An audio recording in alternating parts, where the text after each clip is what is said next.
जो सारी दुनिया में हमसे पूछा जाए। अब तो हम में ऐसे पैदा हो गए, हमारे यहाँ ऐसे मुकस्सिरीन पैदा हो गए हैं। अपने बारे में मैं कुछ नहीं कहता, अपने बारे में तो मैं कहता हूं मैं कासिर भी हूं मुकस्सिर भी। उनकी अजमत को समझने से कासिर हूं, उनकी इताअत करने में मुकस्सिर हूं।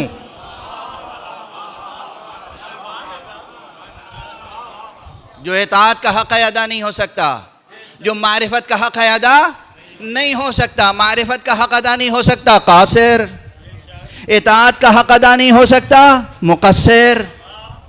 इसी में शरफ है कि अपने को मुकस्सिर और कासिर मान लो,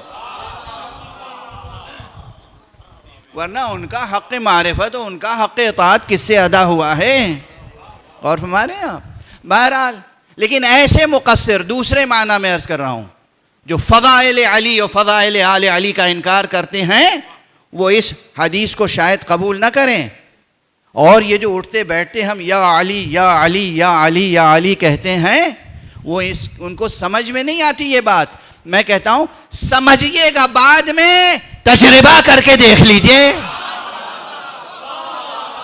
सलावत पढ़ दीजिए मोहम्मद वाले।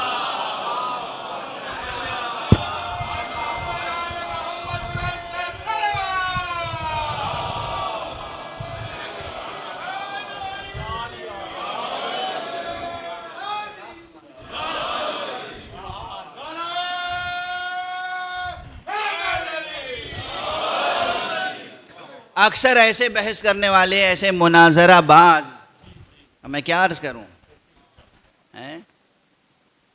वो पूछते हैं कहाँ है रिवायत, क्या है दलील। कोई इंसान अपना तजर्बा बयान कर रहा है और आप उससे रिवायत पूछ रहे हैं। रिवायत तो माजी की दास्तान होती है, हम तो अपने तजर्बे अर्ज़ करते हैं। हम अली को पुकारते हैं और दस्ते अली की इमदाद और इस्तिमदाद को महसूस करते हैं और समरात को अपनी जिंदगी में देखते हैं। हम नताइज और समरात को अपने सामने देखते हैं। पूछो कराची के मातमियों से, पूछो जब बम ब्लास्ट हुआ था, इनके अंदर ताकत थी कि आलम को संभाल के रखें? इनके अंदर तो जान नहीं थी, ताकत नहीं थी, होशो हवास न था, फिर भी इनके हाथ थे, मगर इनके हाथ पर किसी का हाथ था जो आलम सरनिगू ना हुआ।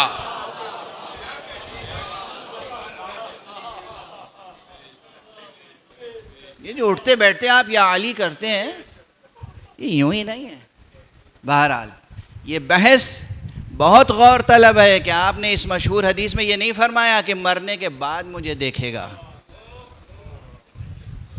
मरने के बाद क्या है, आलम मादी से रूह, इंसानी रूह जुदा हो गई, अब आलम मुजर्रद है या आलम मिसाली है। आलम मिसाली के अहकाम अलग हैं, आलम मुजर्रद के अहकाम अलग हैं, वहाँ के कवानीन अलग हैं, वहाँ के कायदे अलग हैं। ये आलम मादी है, यहाँ के कवानीन और कायदे अलग हैं, और यहाँ सबसे मजबूत जो हिजाब है वो हिजाब ज़मानी और मकानी है। फरमा रहे नहीं, मरने से पहले मुझे देखेगा। ये ऐलान के मरने से पहले मुझे देखेगा, ये वही कर सकता है कि जिसको कुदरतो ताकतो हक़ तसर्रुफ ज़मानो मकान पर हासिल हो।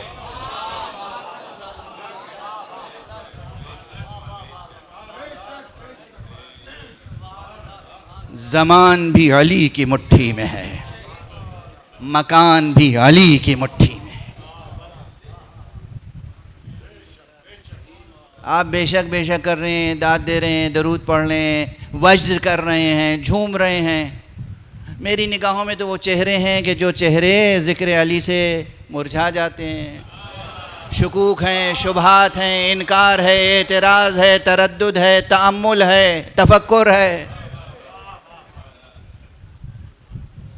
हर बात मानने में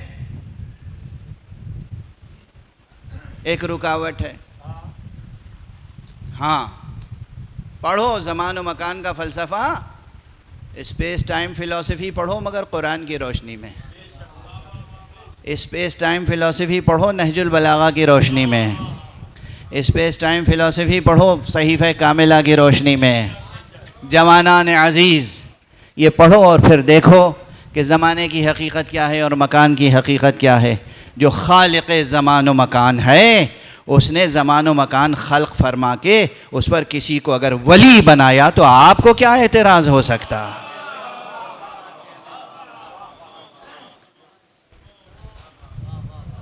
तो अली ये वली आएंगे, कब आएंगे? मौत से पहले आएंगे। ये कितना ही बड़ी एक जमालियाती हकीकत है जो मौत से जुड़ी हुई है। बस गुफ्तगू तमाम कर रहा हूँ, गुफ्तगू तमाम कर रहा हूँ। मौत से पहले एक मौत किसी भी शक्ल में आए, अभी तो बयान ही नहीं कर सका ना, मौत के रंग और मौत के ज़ाहिरी रंग और मौत के बातिनी रंग। ये बता सकता हूँ कि मौत का सबसे बुलंद रंग, सबसे हसीन रंग सुर्ख है।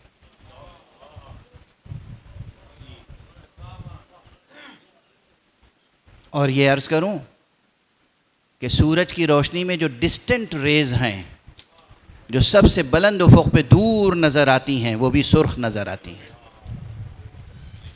शफ़क़ की हकीकत क्या है? शफ़क़ की हकीकत क्या है? जो सूरज की रोशनी रेज़, जो सूरज की किरणें डिस्टेंट बिल्कुल दूर तरीन नुक्ते पर, बुलंदी पर, फराज़े उफ़ुक़ पे नज़र आती हैं, वो सुर्ख नज़र आती हैं। जिस तरह सूरज की रोशनी जब बुलंद तरीन उफ़ुक़ पे काबिल रोयत होती है तो सुर्ख होती है, ऐसे ही मौत का रंग जब अपने बुलंद तरीन उफ़ुक़ पर होता है तो शहादत के उन्वान से सुर्ख नज़र आता है।